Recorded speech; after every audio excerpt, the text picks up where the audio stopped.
Compass Mining is your trusted partner in Bitcoin mining.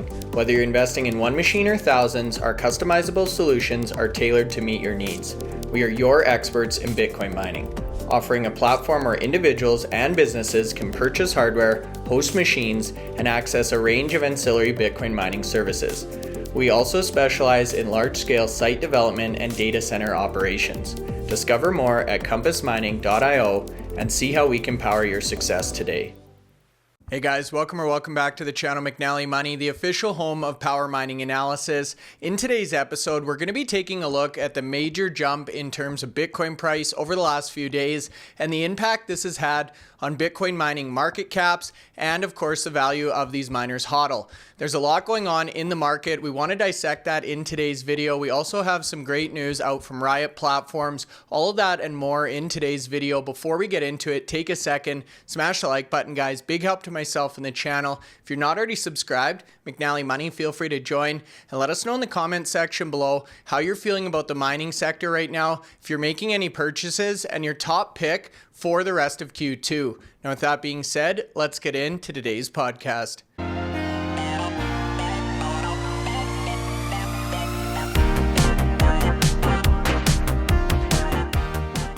All right, Anthony, away we go. Hump day here, Wednesday afternoon. Bitcoin and the miners, much of the same as to what we saw yesterday in the market. Bitcoin now in the $93,545 range, up a respectable 10% over the last 5 days, and the miners once again following suit.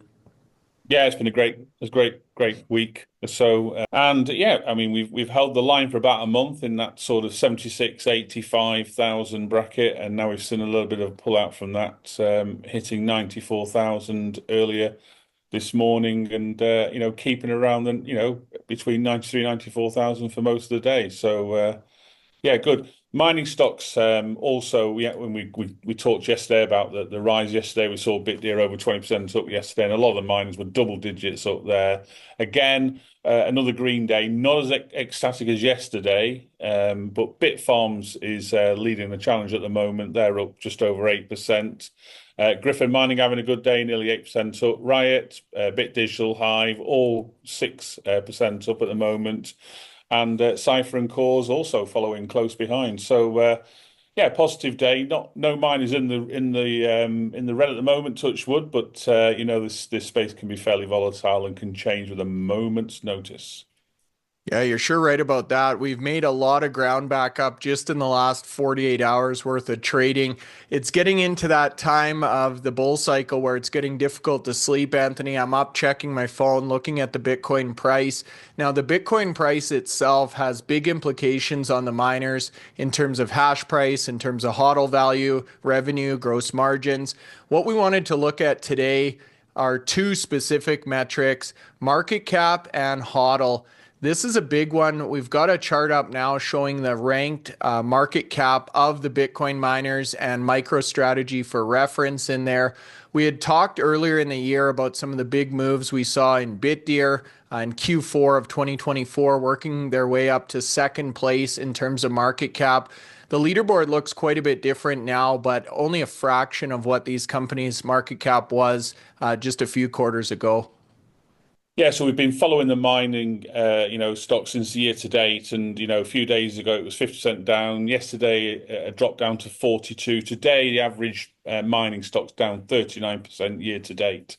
So we're seeing that starting to pull back, but to get that that back to where we were is going to need some really big days, bigger than the days we've seen over the last few.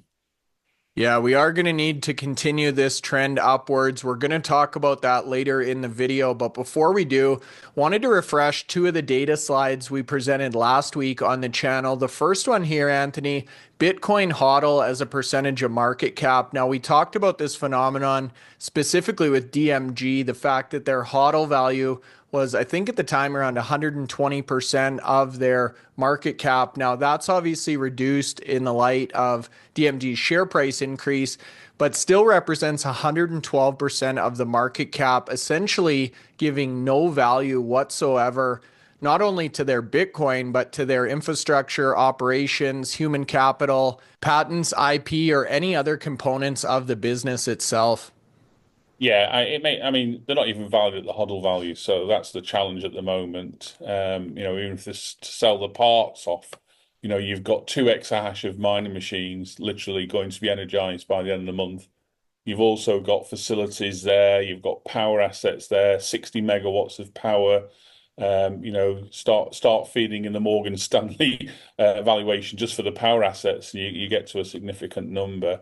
Marathon also, 47,000 Bitcoin, HODL value of 4.4 billion, and the market capitalization is literally 500 million more. So again, nearly 90% of their market capitalization is the HODL value. So no premium or asset value or miner value, literally including that figure there. They've got the biggest fleet, 54 exahash spread around, 3 or 4 continents around the world, and just not really getting any premium. I mean, 3 months ago, the market was giving MicroStrategy, or strategies they're known now, a premium of like 2x on their Bitcoin HODL. None of these miners are getting anywhere near that. No, they're certainly not. We're going to talk about how companies are starting to leverage their Bitcoin stack or HODL as well, further supporting the premium thesis for their Bitcoin reserve. The one I wanted to specifically look at here, Anthony, as we transition to the next slide, Marathon you brought up with a current market cap of $4.9 billion, a HODL value of $4.43 billion. If we jump over to the next slide here, looking at that Morgan Stanley valuation by watt, this is looking just at the infrastructure value, the data center power assets of these companies. They're estimating Marathon's value to be worth 5.1 billion just based on the megawatts or watts within their portfolio. So you start to put these two slides together, the fact that they have a large balance sheet or HODL of Bitcoin, and the fact that they're sitting on literally a gold mine of energy infrastructure, and the valuations of these miners again start to look very attractive. Yeah, they do. And you raise a good point there. This Morgan Stanley valuation doesn't include any Bitcoin HODL. It's literally just the power assets. And if you remember from the last time we showed this slide, Soluna's delta was over 5,000%. So you can see that the improvement in their share price in the recent, last previous week has given them sort of like a bit of a movement upwards, and the delta's come down significantly by 500%. So, but again, Soluna's market capitalization has dropped significantly. It's still probably 50-60% lower than it was at the start of the year, so it needs to make some big strides to get back to that. And if you go back to the all-time high, I mean, the share price today is hovering in a sort of like mid 80 cents, but that share price was nearly $8 last year. So reflecting a drop of 90% since its high of 2024. Looking at a lot of those there, bit digital at the bottom there. It doesn't give obviously a full picture of what's going on. Bit Digital have got more revenue coming in now through their HPC contracts. So they're 49 megawatts that they're using to support the 1.8 exahash. Morgan Stanley give that a value there. But if you think about them with their HODL, they've got an Ethereum and a Bitcoin HODL. That's certainly worth more than the delta at the moment. So the delta's there of 111 million, and their HODL's worth more than that there. So you have to make sure that you do look at this in relationship to what they're holding as a Bitcoin balance as well, just to get a fuller picture. So the perfect example is Marathon, but Bit Digital is also a good example of what companies have got also that should be included in part of the valuation. Yeah, it's a good point, Anthony. They're also a hosted miner, so you're not going to see those megawatts specifically in their own self-mining portfolio. But a very interesting dynamic here as we see those big changes in Bitcoin miner share price, Bitcoin price, obviously having implications on these other metrics as well. Now, I just mentioned companies are starting to look at Bitcoin more than just a safe haven asset or a balance sheet asset, but starting to look at ways to leverage this. So Strategy, Michael Saylor has been very vocal about wanting to create this Bitcoin bank type of a company.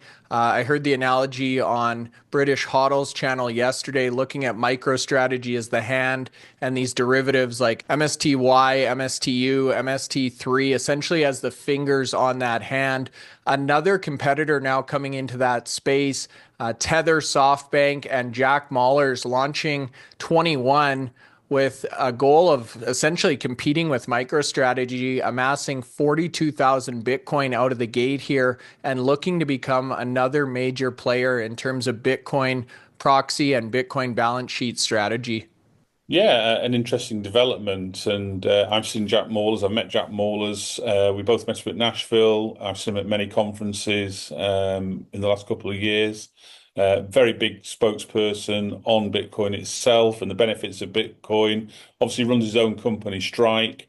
It looks like he's going to lead this new company, 21, with support from the three other organizations that are helping to build this position of Bitcoin up to 42,000, and then sort of like use that to basically offer services, and some of those services could include derivative type services. So interesting development, but we're seeing Bitcoin now start to follow a lot of what some of the banks have been doing for decades in terms of providing these types of niche services, and then making it more and more, the adoption of Bitcoin more and more, accessible, and, getting into, the public space. And, day after day, we're just hearing, new types of organizations come into the space and start to, look at putting Bitcoin in their treasury position. So we're still very early, but I think we're here for the long term now, definitely. Yeah, one question we've seen come up on social media extensively about this announcement is where the Bitcoin will come from, whether or not it's been purchased yet. So we went to our good friend Grok here on X. Tether is set to contribute about 1.5 billion worth of Bitcoin, so around 17,647. SoftBank is expected to put in 900 million worth of Bitcoin, so around 10,588. Bitfinex going to contribute 600 million, or just north of 7,000 Bitcoin. That gives you a total, Anthony, of around 35,300, and the additional funding to get up to 42,000 looking to come from a convertible note. So another strategy here to accumulate Bitcoin on balance sheet. Now, speaking of leveraging your Bitcoin stack, this is an announcement we've seen more commonly now in the Bitcoin mining sector. Riot came out today with a $100 million Bitcoin-backed credit facility with Coinbase. So another great example of how these companies are able to leverage this Bitcoin to help with operations. Yeah, it was announced that this 100 million Bitcoin-backed credit facility with Coinbase, which will allow Riot to draw funds over the first 2-month period following the agreement's effective date. Now, there is an interest rate which is going to be equal to the greater the federal funds rate, upper limit, or 3.25% plus 4.5 with the credit facility. And this will mature after 364 days from the effective date. Now, Riot do have an option to request an additional 364 days, subject to, Coinbase approval. And the loan is going to be secured by a portion of Riot's Bitcoin holdings. Remember, they've got over 19,000 Bitcoin, with a valuation of, well over 1.5 billion. So they've got certainly enough to cover this, but it gives them some flexibility. They're going to use that 100 million for some of their, strategic capital costs, and some of their daily corporate services as well. So, but it's there to use as and when required. And Jason's Les, the CEO's emphasised that this, it's a non-dilutive financing, which aligns with the company's strategy to diversify funding sources and support strategic growth initiatives. So, just another way the miners are looking to raise money, and those with the big hodls now, as we're seeing this Bitcoin price get closer and closer to all-time highs, we're seeing a number of them look at this as a way of raising capital without going down the the ATM route, or going to the debt markets. So another interesting lever for Bitcoin miners to look at. Compass Mining makes Bitcoin mining accessible to everyone. Start mining in as little as 48 hours with our turnkey hardware, online and mining directly to your Bitcoin wallet within 2 business days. Find out more at compassmining.io and get started now. Yeah, it sure is. It seems at this point the ATM lever has pretty much dried up. So these companies looking for other non-dilutive ways, pay for operations, continue to stack Bitcoin on balance sheet. It seems like a win-win here. And we just saw something very similar from CleanSpark as well, announcing no longer using the ATM until share price, I think, north of $20. Now, other people are also looking to buy Bitcoin here, Anthony. We haven't seen one of these charts from HODL 15 in a while. I was happy to see one today. You can see the amount of money flowing into the ETFs. We've got a breakdown on the next slide as well. $936 million worth of inflows on April 22nd. This is that self-fulfilling prophecy or snowball effect we talked about on yesterday's podcast. More money piles in, price continues to go up, therefore more money piles in. Just great to see interest in the ETFs picking back up to last year's levels. Yeah, that's a big day yesterday. 936, and we haven't had a day that high this year, so that's a year high for inflows. Yes, we've seen quite a lot of red days this year already, but the space has been volatile as of the markets. When you think about the trillions that have come off the stock markets, and pension funds have been affected from that. The Bitcoin price did drop from its all-time high of 109,000. But what we've seen is, and we've mentioned it on a couple of podcasts in the last week or so, is that we're starting to see this decoupling now. So it looks like investors are seeing Bitcoin as a more of a safe haven and starting to put funds through to these ETFs that way. And certainly the last 3 days there, we've seen getting on for $1.5 billion inflowing into those ETFs. So a really positive last few days there, and let's hope this continues. Most definitely. Very positive day. Next up, we've got a tweet from James Van Straten. He's a senior analyst at CoinDesk. We've ran into James a number of times at conferences. Think very highly of his work and extremely well known in the technical analysis side of things. We talked about the 200-day moving average earlier in the week, Anthony. He laid out a tweet the day prior talking about 3 technical indicators, mentioning now they've all 3 been hit. So again, that obviously bodes very well for Bitcoin in terms of how it ranks globally in terms of equities. We've now seen Bitcoin itself overtake Amazon in terms of the top assets by market cap, now sitting in 6th place, Anthony, which is actually just incredible to think about, that something 15 years old could now be in contention for one of the most valuable assets by market cap on the planet. Yeah, and we've seen some of these other stocks have come down as well recently like that, and Bitcoin is now, as you say, only got sort of 4 more stocks on to overtake, and then there's really the next hurdle then is gold. But if you remember, gold over the last sort of couple of years has had a fantastic run. I mean, I can remember when the gold value was around about 10 trillion. At the moment, it's valued at 22 trillion, so significantly increased in value. We've had gold stocks there, so that's up there. But Bitcoin, nicely going up there, just behind Google now and Nvidia, not too far away. And then you've got the big names and Microsoft and Apple to overtake. And I suppose once you go past Apple, really, you've just got the one hurdle to get past then, and all eyes will be set on Bitcoin catching up the gold price. And with what we've seen this last sort of 15 months, there's no reason why over the next couple of years we can't see Bitcoin start to get closer and closer to the gold value. Well, and we start to think about some of those price predictions from Max Kaiser and the likes of what we've heard in terms of cycle highs here. Gold currently representing about 12 times the market cap of Bitcoin. But if you add these two up, Anthony, you're looking at around $24 trillion.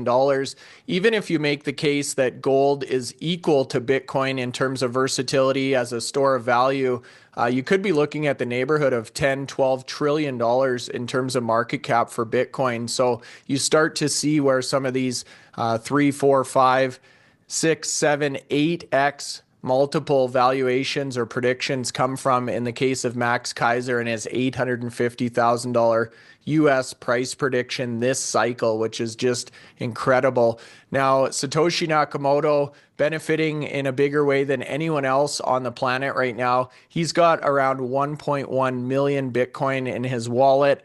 That's now worth $103.4 billion, Anthony. So again, talking about that billionaire FOMO, Satoshi Nakamoto is quietly working his way up Forbes' top richest list in the world right now. Yeah, and actually, if we go back to the last point and where we think the Bitcoin prices go, it's not going to be long before he probably tops the charts in terms of wealthiest person in the world. I mean, at the moment, it's Elon Musk. I mean, somewhere in the region of 300 to 350 billion. But, that won't take much for the Bitcoin price. And yes, if we get anywhere near Max Kaiser's valuation of 850,000, there's nothing going to stop Satoshi from becoming the richest individual in the world by some significant margin, and probably close to having a valuation of the rest of the remaining 9 of the top 10 added together. No kidding. They say fact is a stranger than fiction, Anthony, and you honestly couldn't have wrote a more interesting, unique way for the global financial system to get a reboot here. Now, another catalyst on the horizon that may help Satoshi take over that top spot, the new SEC chair. So Paul Atkins has been sworn in. He's come out stating Bitcoin and crypto will be his top priority as the new chair of the SEC. This is a stark contrast to the outgoing Gary Gensler. Yeah, absolutely. Even though Gensler in the past had made positive comments towards Bitcoin, certainly in his position as SEC chair, he was never one for other than sort of beating down any sort of positive news stories that were coming out. So now we've got a new administration in place, a new SEC, and everything we've seen up to now in terms of Bitcoin has been, extremely positive from the White House. I don't see any let up on that over the next three and a half to 4 years. No, I don't either. And another nice thing we talked about earlier in the week here, Anthony, in terms of Bitcoin network data, we're expecting a major decrease in Bitcoin mining difficulty on the next adjustment. This is a unique or niche point about Bitcoin miners I doubt a lot of mainstream investors are paying attention to. So as of right now, looking like a 7.8% decrease, or essentially said another way, a 7.8% increase on miner revenue if that holds true until the next difficulty adjustment. The other tailwind we're seeing here, Bitcoin hash price, specifically the forward hash price curve we've referenced on the channel a few times before, showing improvement based on this big jump we've seen in Bitcoin price. Yeah, no, I mean, the difficulty is not due for another 10 days, so there's a lot of changes can happen in that period. But if it's taking closer to 11 minutes to mine a block at the moment, that's not good enough. So if it remains at that level, the difficulty will be reduced to make it a little bit easier for miners. And part of this is because actually the global hash rates has come down. It was way over 900, even on a 7-day average. Literally a week ago. Now it's down to about 849. So it's dropped, the best part of 5%. And if you think about that, 5% or more coming off the global hash rate, difficulty is also falling, like you say, 7 to 8%. But that can change, quickly between now and the next 10 days, and we'll see it get even more volatile in that last 24-hour period. But I expect early days suggest it's going to be a difficulty reduction, and I expect that will be the case. I can't see us getting significant hash rate on in the next 10 days to change that thought process. Yeah, how quickly the tides can change in the Bitcoin mining sector. Hash price, the other one we've talked about extensively, Anthony. This probably more so than any other metric has the biggest impact on miner margins. Yeah, let's look at the change in this hash price even over the last 2 weeks. So if we go back to April the 7th, April the 8th, it was less than 40, probably hovering around $38 per petahash per day. And today we're $10 higher than that. So if you look at the likes of IREN's got a nice round 40 exahash of mining at the moment. That change in the last 2 weeks gives them effectively just over $400,000 a day more revenue. That's a big impact to a miner, that size there. And then you can look at that and obviously go, draw that against other miners there and draw that figure out there. But an extra 400,000 per day, over a month is $12 million. So miners are really hoping that we see this two-pronged attack, the difficulty coming down, the Bitcoin price continuing to rise, and so they get a bit of a wind of achieving greater margins over this period. But we know that when Bitcoin price rises, more hash rate comes onto the network. Because what happens then is as Bitcoin price rises, it means that margins increase, and therefore some miners may be able to get or eke out smaller margins using less efficient miners that they'd probably put into storage or turned off when it would be becoming less efficient to use them, and they may be able to use them now with the Bitcoin price getting higher and higher. So that's what we'll see happening. We'll see the global hash rate start to increase as the Bitcoin price rallies again, so that close to that all-time high. And this is what the miners have got to combat each time. So as we spoke before, miners just need to keep on achieving the best efficient miners, lowest price energy. That puts them in the driving seat to get as much Bitcoin as they possibly can over the period. Yeah, what a dynamic environment, constantly changing, Anthony. The final point we wanted to talk about, also constantly changing, Miner Madness 3.0 leaderboard. Now, Bitcoin, as you said, continuing to rally. The miners up even more so than at the start of the podcast. But at the time this was taken, Anthony, looking very healthy in terms of the overall leaderboard and the analyst leaderboard. As we, I guess, predicted, the miners really taking off in Q2 here. Yeah, we can see now, in terms of, the leader overall now has already achieved, close to 30% increase in that notional investment from the 11th of April. And that's literally, 2 weeks ago. So very positive Miner Madness 3 compared to Miner Madness 2, where we saw everybody significantly was down by the end of the competition, which ran for that first 3 months of the year. The challenge now obviously will hopefully this competition finishes end of June. We'll hopefully see quite a few members of the competition in really good positive territory. Great to see that me and you are sort of doing quite well on the analyst leaderboard at the last count. I thought we were, but yeah, great competition so far. Soluna's having a great competition in terms of the price action, as is Bitfarms as well. So if you've got Bitfarms and Soluna in your top three picks, you're probably sitting quite well. So again, it's not always about the most popular miners. It's about those that have probably been had a challenging first quarter of the year and maybe looking to sort of recover from that in this second quarter. And we're seeing a lot of that with some of the miners that were seriously down. Even the likes of Gryphon was doing better in the second quarter than it did in the first quarter. So yeah, let's see how we go. We'll keep an update on the leaderboard there. But yeah, still a long way to go. Just over 2 months left of the competition. So I'll leave that with you, Bryce. Yeah, off to a good start, Anthony. Turning over rocks, looking for diamonds is what we're doing here in this competition, and it appears you've found two of them.